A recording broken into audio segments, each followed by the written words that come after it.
बच्चों आज हम कुछ और सोर्सेज ऑफ एनर्जी के बारे में डिस्कस करेंगे, ठीक है। तो सबसे पहले बेटा हम बायोमास के बारे में डिस्कस करते हैं। तो बायोमास बेसिकली वो सोर्स ऑफ एनर्जी है जो ऑर्गेनिक मैटर से मिलता है, लिविंग थिंग्स, बेसिकली प्लांट्स हो गया, एनिमल्स हो गया, ठीक है। तो इसको हम बोलते हैं बेटा बायोमास, ठीक है। जैसे वुड की बात करें या फिर काऊ डंग की बात करें तो ये बायोमास में आता है, ठीक है। अब बच्चों वुड से चारकोल भी बनता है, ठीक है। अब ये क्या होता है, इसको बेसिकली हम लोग कच्चा कोयला भी बोल देते हैं। जब बेटा वुड को बर्न करते हैं ऑक्सीजन की लिमिटेड सप्लाई में, तो उसमें क्या होता है बेटा, वुड के अंदर जो वाटर और वोलेटाइल मटेरियल होते हैं ना, वो रिमूव हो जाते हैं। और उसके रिमूव होने पे जो रेजिड्यू बचता है बेटा, उसको चारकोल बोलते हैं। और चारकोल बेसिकली काफ़ी मतलब वुड के कंपैरिजन में चारकोल अच्छा रहता है, क्योंकि उससे उसको बर्न करने से बेसिकली स्मोक कम होता है। क्यों कम होता है? क्योंकि उसमें से जो वोलेटाइल पार्टिकल्स थे वो पहले ही इवेपोरेट हो गए, ठीक है। तो ये जो चारकोल जलता है बेटा, ये बिना फ्लेम के भी जलता है, तो ये भी आपको याद होना चाहिए। लिखो इसको। बच्चों अब हम बात करेंगे बायोगैस प्लांट की। और इसमें क्या होता है बेटा कि सीवेज वेस्ट को डिकम्पोज करते हैं in the absence of oxygen, ठीक है, या फिर काऊ डंग को डिकम्पोज करते हैं, तो उससे बेटा एक गैस बनती है जिसको बायोगैस बोल देते हैं, ठीक है। और ये बेसिकली एक डोम टाइप का स्ट्रक्चर बना होता है, ब्रिक्स का या फिर मेटल से ही बना देते हैं, ठीक है। और उसमें काऊ डंग को डालते हैं पानी के साथ मिक्स करके। और बेटा वहाँ पे एनारोबिक बैक्टीरियाज होते हैं, एनारोबिक बैक्टीरियाज, ठीक है। अब ये बैक्टीरियाज क्या करते हैं कि उस मैटर को डिकम्पोज करते हैं ऑक्सीजन की एब्सेंस में, ठीक है। और बेटा इससे मीथेन CO2 वगैरह रिलीज होती है, और उसको एक चैम्बर में इकट्ठा करके पाइप्स के थ्रू सेंड कर देते हैं, ठीक है। अब बच्चों इसमें जो स्लरी बनती है, वो स्लरी भी पीरियोडिकली मतलब टाइम टाइम पे रिमूव करके एक मतलब मैन्योर का काम करते हैं। मैन्योर का मतलब कुछ खाद की तरह होता है, ठीक है। और बच्चों इस सिस्टम को अप्लाई करके बेसिकली जो सीवेज वेस्ट है, उस सीवेज वेस्ट को काफ़ी सही तरीके से यूटिलाइज कर सकते हैं, ठीक है। तो एक बार आप इसको लिख लो, बाकी मैं इसको आपको दोबारा समझाऊंगा अभी एक डायग्राम की हेल्प से। देखो बच्चों, ये बेसिकली स्ट्रक्चर है। इसमें क्या करते हैं, यहाँ से मतलब काऊ डंग को पानी में मिक्स कर डाल देते हैं। अब बच्चों यहाँ पे ये डाइजेस्टर बोलते हैं इसको, और यहाँ पे एनारोबिक बैक्टीरियाज होते हैं। वो बैक्टीरियाज क्या करेंगे, इसको पूरे को डिकम्पोज करेंगे। डिकम्पोज करके यहाँ पे गैस इकट्ठी होती रहती है, और बेटा ये डिकम्पोज होने के बाद यहाँ से आउटलेट बाहर निकलता रहता है, ठीक है। और यहाँ से जो बाहर निकलता है उसको फर्टिलाइजर मतलब बेसिकली मैन्योर की तरह, खाद की तरह यूज़ कर लेते हैं। और यहाँ से पाइप जो निकल रहा है, इस पाइप को जहाँ भी कनेक्ट करना है और वहाँ से कनेक्ट करके बायोगैस प्लांट काम करता है, ठीक है। लिखो इसको। ये भी देखो बच्चों ऐसा ही स्ट्रक्चर है कि देखो यहाँ पे इस डाइजेस्टर के दो इनपुट्स डाल दिए, एक बेसिकली वॉशरूम से कनेक्ट कर दिया, या फिर पानी का इनपुट भी यहाँ से आ गया। यहाँ से हम एक्सटर्नल इनलेट डाल सकते हैं, मान लो काऊ डंग डालना है तो यहाँ से डाल सकते हैं। और ये यहाँ पे इकट्ठा होता रहेगा, और ये पाइप से गैस निकलेगी और ये स्लरी बाहर निकलती रहेगी, ठीक है ना। बेसिकली मैन्योर की फॉर्म में यूज़ होगा। अब बच्चों हम लोग बात करेंगे विंड एनर्जी की। तो बेसिकली बेटा जब ये हवा बहुत तेज चलती है तो उसके कारण क्या होता है कि हम लोग क्या ऑब्जर्व करते हैं कि मान लो कोई फ़ैन है, ऑफ है, और अगर मान लो हवा बहुत तेज चले तो फ़ैन अपने आप रोटेट करने लग जाता है। तो बच्चों इसी प्रिंसिपल को यूज़ करके क्या किया गया, ऐसा एक विंड मिल बनाया जाता है। इसमें काफ़ी बड़ा ब्लेड लगता है, ठीक है। और पीछे इसके बेसिकली एक डायनामो लगा देते हैं, और ये ब्लेड्स एक तरीके से टरबाइन का काम करते हैं। तो बच्चों जैसे ही हवा का फ्लो बहुत तेज होगा, ये ब्लेड्स घूमेंगे। ब्लेड के घूमने से क्या होगा, मतलब डायनामो की कॉइल घूमेगी। डायनामो की कॉइल घूमने से इलेक्ट्रिसिटी प्रोड्यूस होगी, और इस तरीके से हम लोग विंड एनर्जी को यूज़ करके इलेक्ट्रिसिटी प्रोड्यूस कर सकते हैं, ठीक है। लिखो इसको। तो बच्चों इसके एडवांटेजेस की बात करें तो इसमें कोई मतलब स्मोक प्रोड्यूस नहीं हो रहा, रिन्यूएबल सोर्स है, ठीक है, एफिशिएंट है, और एक बार बनाने के बाद कोई रिकरिंग कॉस्ट नहीं होती। और लिमिटेशन की बात करें तो बेटा सबसे पहली बात तो स्पीड जो है विंड की कम से कम 15 किलोमीटर पर आवर होनी चाहिए, ठीक है। और ये नंबर आप याद रखिएगा, क्वेश्चन डायरेक्ट कई बार ये आता है, ठीक है। अब बच्चों यहाँ से जो इलेक्ट्रिसिटी बनती है उसको सेल्स में स्टोर करना होता है, तो ये बैकअप होना चाहिए। इसको बनाने के लिए काफ़ी सारा एरिया रिक्वायर्ड है, और बच्चों इसकी कॉस्ट ऑफ इंस्टॉलेशन जो होती है वो भी काफ़ी हाई होती है, ठीक है ना। लिखो इसको।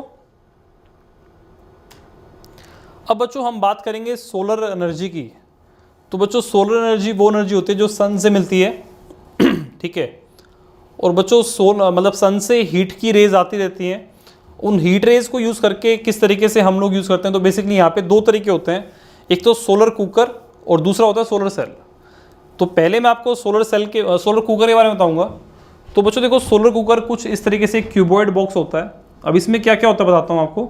सबसे पहली बात तो ये बॉक्स ब्लैक कलर का होता है, और यहाँ पे इस पर एक बेटा ग्लास की शीट लगी होती है, ठीक है। जिस भी आपको ऑब्जेक्ट को बेसिकली गर्म करना है तो वो इस बॉक्स में रख के ऊपर ग्लास की शीट लगा देते हैं, और यहाँ से बेटा एक मिरर लगा होता है। मिरर को इस तरीके से फोकस करते हैं कि सन की रेज जो आ रही हैं वो मिरर पे स्ट्राइक करके इस बॉक्स के अंदर जाएं, ठीक है। अब ये जो बेटा ग्लास की शीट ऊपर लगी हुई है ना, ये ग्लास की शीट एक तरीके से ग्रीन हाउस इफेक्ट का काम करती है। जैसे मान लो हमारी कार अगर मान लो धूप में खड़ी हो, तो 1 घंटे अगर मान लो ऐसे कोई भी कार धूप में खड़ी है, तो 1 घंटे के बाद अगर हम जाएंगे तो हम कार में काफ़ी ज़्यादा टेम्परेचर फील करते हैं। हमें ये फील होता है कि सराउंडिंग से भी ज़्यादा टेम्परेचर कार का है। सिमिलरली इस ग्लास की शीट लगे होने से क्या होगा कि इसके अंदर का टेम्परेचर बाहर से बहुत ज़्यादा हो जाएगा।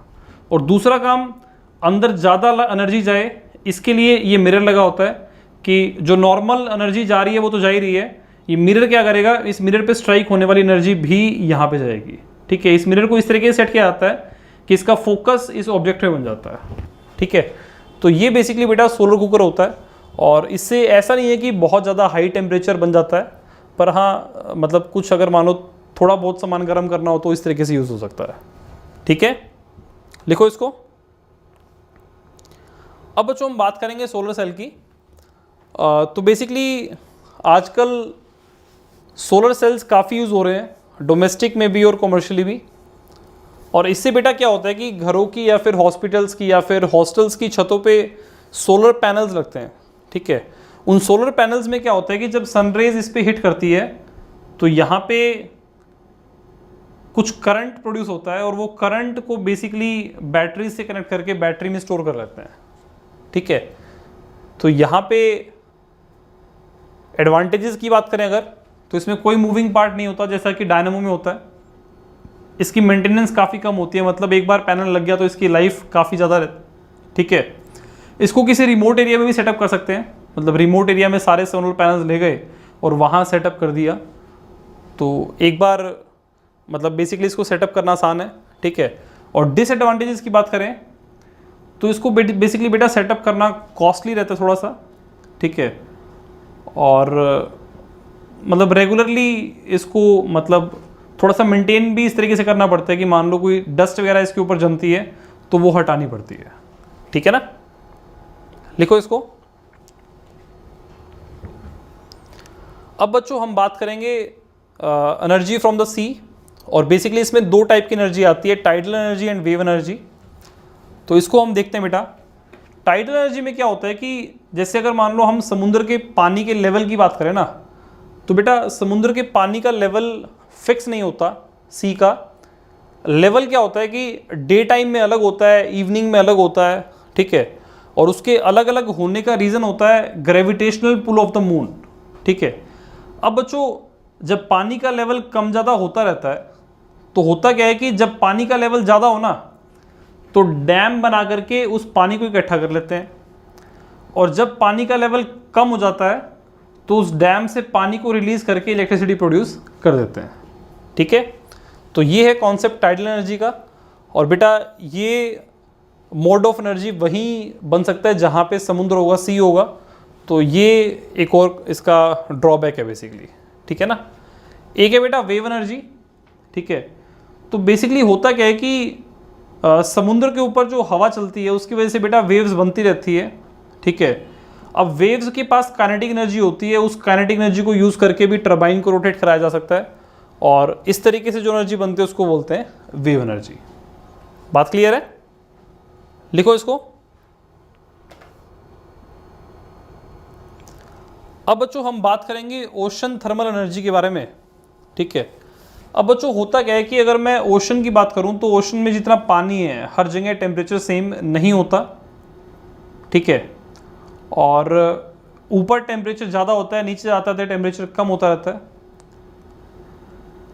तो देखो बच्चों, the difference in surface temperature of the water and depth, मतलब ये चेंज होगा, इसको इस टेम्परेचर डिफरेंस को यूज़ करके जो एनर्जी होती है उसको बोलते हैं ओशन थर्मल एनर्जी, ठीक है ना। तो बच्चों इस टाइप की एनर्जी को यूटिलाइज करने के लिए बेसिकली 20 डिग्री सेंटीग्रेड का सेल्सियस का टेम्परेचर डिफरेंस होना चाहिए 2 किलोमीटर डेप्थ के अंदर, ठीक है। अब इसमें क्या होता है कि जो गर्म पानी होता है ना, वो बेसिकली यहाँ पे अमोनिया गैस है उसको वेपर्स में कन्वर्ट करता है। अब वो वेपर्स इस पाइप के थ्रू यहाँ से टरबाइन से पास करते हैं, टरबाइन को रोटेट कराते हैं। जब ये रोटेट करेगा तो ये वेपर्स यहाँ जाएंगे और यहाँ पे ये कंडेंसर से पास होते हैं। कंडेंसर क्या करता है, इसको दोबारा लिक्विफाई कर देता है, ठीक है, और इसको पूरे को अमोनिया को फ्लो कराने के लिए यहाँ पे पंप लगा होता है, ठीक है। तो ये बेसिकली जो सिस्टम है ये इसको बोलते हैं ओशन थर्मल एनर्जी। क्यों बोलते हैं? क्योंकि इसमें जो अमोनिया की हीटिंग हो रही है वो ओशन की थर्मल एनर्जी की वजह से हो रही है, ठीक है ना। लिखो इसको। बच्चों एक और बात हम डिस्कस करेंगे, दैट इज जियोथर्मल एनर्जी। अभी जियोथर्मल एनर्जी क्या है इसके बारे में मैं आपको बताऊंगा। तो बच्चों कहीं कहीं जगह पे क्या होता है, मतलब अपने आप अगर मान लो कहीं ज़मीन में मतलब ड्रिल करो तो वहाँ पे गर्म पानी की स्टीम, मतलब गर्म पानी निकलता है या फिर स्टीम निकलती है। तो बच्चों उसमें होता क्या है कि अर्थ के अंदर बेसिकली काफ़ी अमाउंट ऑफ हीट ट्रैप्ड है, ठीक है, और कई बार क्या होता है कि आप अगर मान लो अर्थ को ड्रिल करो तो वहाँ से स्टीम बाहर निकलती है, ठीक है। तो बच्चों ऐसी लोकेशंस जहाँ पे ड्रिल करने पे स्टीम बाहर निकले तो उस स्टीम के प्रेशर को यूज़ करके टरबाइन को रोटेट करा के इलेक्ट्रिसिटी प्रोड्यूस की जा सकती है। और यहाँ पे हीटिंग के लिए हमने कोई एक्सटर्नल फैक्टर नहीं लगाया, जो अर्थ की खुद की हीटिंग है उससे बेसिकली स्टीम बाहर निकल रही है। तो इसलिए इसको बोलते हैं बेटा जियोथर्मल एनर्जी, ठीक है ना। लिखो इसको। तो बच्चों आज हमने कुछ सोर्सेज ऑफ एनर्जी के बारे में डिस्कस किया, ठीक है। आप इन सभी सोर्सेज ऑफ एनर्जी के बारे में याद रखो, क्योंकि इस पे बेस्ड शॉर्ट नोट लिखना आ सकता है, तो आपको इन सब का आइडिया होना चाहिए, ठीक है। बाकी और सोर्सेज ऑफ एनर्जी के बारे में हम कल डिस्कस करेंगे, ठीक है बच्चों। काफ़ी आज